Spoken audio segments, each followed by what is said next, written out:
हाय। तो आज हम लोग जा रहे हैं बद्रीनाथ। बद्रीनाथ के लिए हम लोगों ने ऋषिकेश से कैब करा था और सारे पंच प्रयाग को पार करने के बाद हम लोग अब फाइनली पहुंचने वाले हैं बद्रीनाथ। बद्रीनाथ यहाँ से 25 किलोमीटर दिखा रहा है। उससे पहले हेमकुंड साहिब आएगा और हेमकुंड साहिब से ही आसपास जो है फ्लावर वैली पड़ता है। हम लोग के पास ज़्यादा टाइम नहीं था तो हम लोग फ्लावर वैली नहीं जा पाए हैं। हम लोग कुछ देर में हेमकुंड साहिब पहुंच जाएंगे। जैसा कि हम लोग हेमकुंड साहिब पार करने वाले हैं, यहाँ पे हमारे सिख भाई का बहुत ही सुंदर सा गुरुद्वारा है जो कि 7 पहाड़ियों के बीच में पड़ता है और इसी के आसपास जो है नीचे जाकर के फ्लावर वैली पड़ता है, जो उत्तराखंड का बहुत ही खूबसूरत वैली है। और जिनको भी बताया हमने कि हम लोग उत्तराखंड आए थे और बद्रीनाथ गए थे तो हर किसी ने बोला कि आप फ्लावर वैली क्यों नहीं गए। एक्चुअली फ्लावर वैली का जाना भी ना, उसमें वहाँ पे भी 3 डेज़ एक्स्ट्रा टाइम देना पड़ता है। तो हम लोग के पास उतना टाइम नहीं था कि हम लोग फ्लावर वैली जा पाएँ और वहाँ की खूबसूरतियों को एंजॉय कर पाएँ। तो हम लोग सिर्फ़ और सिर्फ बद्रीनाथ को ही फोकस करके आगे चलते जा रहे थे। यहाँ पर ड्राइवर साहब बताते हैं कि उनका ना एक थोड़ा रास्ता है, यहाँ रास्ते में पड़ता है हनुमान चट्टी। तो वो लोग वहाँ पे हमें ले जा रहे हैं क्योंकि वहाँ उनका कहना है कि जब वो सफ़र पे आते हैं इस रास्ते, क्योंकि ये रास्ता काफ़ी डेंजरस है, जैसा कि आप देख सकते हैं कि पहाड़ कैसे काट काट के उसके नीचे से सड़क को गुजारा गया है। तो कभी भी लैंडस्लाइड हो जाता है, तो वो अपने सफ़र को बाधा रहित करने के लिए वो कोई भी डेंजरस घटना उनके साथ ना घटे, इसीलिए वो हनुमान चट्टी में हनुमान जी से संकट मोचन यात्रा का सारा संकट हरने के लिए, संकट मोचन को स्पेशली धन्यवाद करने के लिए जाते हैं। आते टाइम भी वो हनुमान चट्टी रुकते हैं और जाते टाइम भी वो हनुमान चट्टी रुकते हैं। तो हम लोग अभी बद्रीनाथ जा रहे हैं, तो उन्होंने कहा कि हम बद्रीनाथ जाने से पहले हनुमान चट्टी में रुकेंगे और वहाँ पे हनुमान जी का दर्शन करके फिर आगे बढ़ते हैं। तो हम लोगों ने भी उनके बात को फॉलो करते हुए हनुमान चट्टी रुकने का डिसीज़न लिया। और यहाँ का सीन बहुत ही गजब था। यहाँ से देवदार ट्रीज़ दिखने शुरू हो गए थे। जैसा कि नॉर्मली कहा जाता है, जहाँ ट्रीज़ वगैरह जिन पहाड़ों पे दिखना शुरू होता है तो वो पहाड़ जीवंत पहाड़ कहलाते हैं, वो जीवित हैं, वो मरे हुए नहीं है। लेकिन बहुत सारे पहाड़ हैं जिसमें कि ग्रीन तो आपको दिखेगा ही नहीं, जैसे कि स्नो वाले जो पहाड़ हैं, मेरे ख्याल से उनको ही वहाँ पे कभी ट्रीज़ वगैरह नहीं आते होंगे। पीछे जो है वो मृत पहाड़ है और आगे जो ये ग्रीन जिस पे पेड़ आ चुके हैं, देवदार के पेड़ बहुत ही खूबसूरत दिख रहे हैं। तो ये पेड़ के कारण इनको हम कह सकते हैं कि ये मृत नहीं है, ये जीवंत पहाड़ है। तो हम लोग आगे बढ़ते जा रहे हैं। अब हम लोग हनुमान चट्टी कुछ देर में पहुंच जाएंगे। फ़िलहाल तो यहाँ का रास्ता काफ़ी ही घुमावदार था, जैसा कि आप कैमरे में वीडियोस के तौर पे भी उस घुमाव को आप फील कर सकते हो।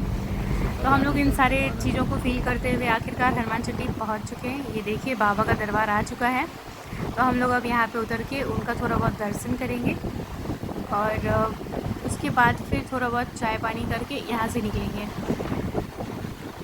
जैसा कि देख सकते हैं कि हनुमान जी हर जगह, हर चौक चौराहे पे आपको हनुमान जी का मंदिर दिख जाएगा, क्योंकि वो संकट मोचन कहलाते हैं भाई। उनसे ही तो हमारा पूरा का पूरा सफ़र जो है बिना किसी संकट के आसान हो जाता है। और एक्चुअल में ऐसा सही बात है, हमने भी ऐसा बहुत बार फील करा है।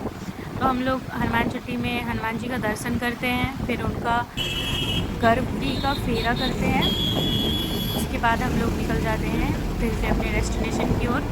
यहाँ मम्मी को जहाँ भी हनुमान मंदिर रहता है वो कोशिश करती हैं कि वो हनुमान चालीसा को कंप्लीट कर ले यहाँ पे। तो उन्होंने हनुमान चालीसा पढ़ना शुरू कर दिया है। बस बना ऑन है।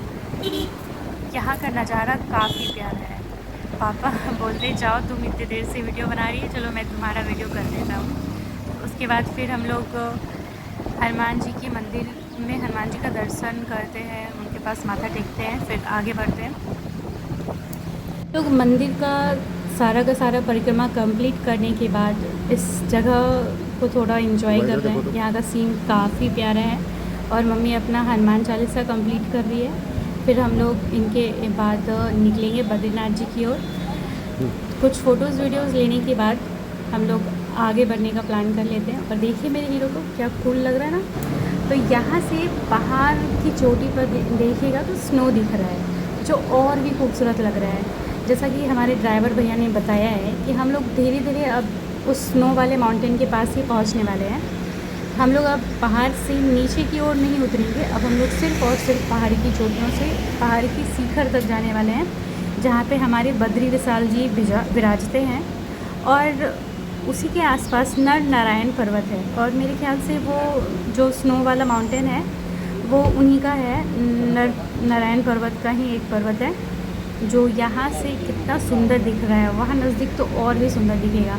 तो हम लोग हनुमान चट्टी में पूजा करने के बाद हम लोग आगे बढ़ते हैं बद्रीनाथ की ओर। और आगे अब हनुमान मंदिर से कुछ ही दूरी पे हम लोग अब बद्रीनाथ पहुँचने वाले हैं। और यहाँ से ठंड लगना शुरू हो गया है, तो हम लोगों ने शॉल ओढ़ लिया है, जैसा आप देख सकते हैं। और उन्होंने तो अपना दुपट्टा ही कान में बांध लिया था। मैं तो स्वेटर भी नहीं पहनी थी। मुझे लगा कि एक्चुअली दिन ठीक था जब मैं निकली थी, लेकिन जैसे ही ऊपर आ गई हूँ, मतलब स्नो वाला माउंटेन के नज़दीक आने वाले हैं हम लोग, तो हम लोगों को ठंड लगना शुरू हो गया है। तो मम्मी भी स्वेटर लाई थी, तो उन्होंने भी स्वेटर पहन लिया। इनका तो ऑलरेडी पहले से जैकेट डाला हुआ था। और हम जो है थोड़ा बहुत कूल बनने के चक्कर में एक्चुअली स्वेटर्स नहीं पहन पाए हैं। तो मेरे ख्याल से एक स्वेटर हमेशा अपने साथ कैरी कर लेना चाहिए। तो हम लोगों ने रास्ते में शॉल ख़रीदा है। और उसके बाद आप देख सकते हैं ये पहाड़ कितना ज़्यादा डरावना लग रहा है, और सीन तो और भी सुंदर लग रहा है। ये राजू भैया क्या बता रहे हैं? मोस्ट डेंजरस में आता है ये वाला रूट। बोलते हैं ना बद्रीनाथ जाना कोई हल्की बात नहीं है। ऐसे भी ये बहुत कठिन है। बद्रीनाथ वही जा सकता है जो जिसके अंदर कलयुग ना हो, जिसको सब बुलावा आता है। कलयुग ना हो। हाँ जी, कलयुग मतलब ज़्यादा चला तो जाता है वहाँ पे, पर अगर उसके अंदर कलयुग का थोड़ा भी अंश है ना, तो वो ज़्यादा देर नहीं रुक पाता। आपने देखा ना कि दम रुक गया भाई, दम घुट रहा है, सांस नहीं, ऑक्सीजन में, वो चीज़ ऐसी थोड़ी है। बद्रीनाथ मंदिर के आगे ज़्यादा टाइम खड़ा नहीं हो सकता बंदा।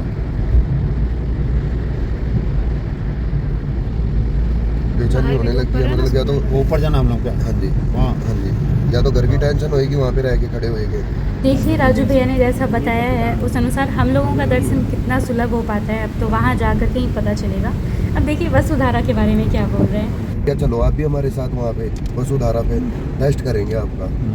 हमारा तो यहाँ राजू भैया बता रहे हैं कि वो हमें बद्रीनाथ के बाद वसुधारा ले जाएंगे। अगर जल्दी दर्शन हो जाता है तो वहाँ पापियों के ऊपर झरना नहीं गिरता है, तो वो टेस्ट करेंगे।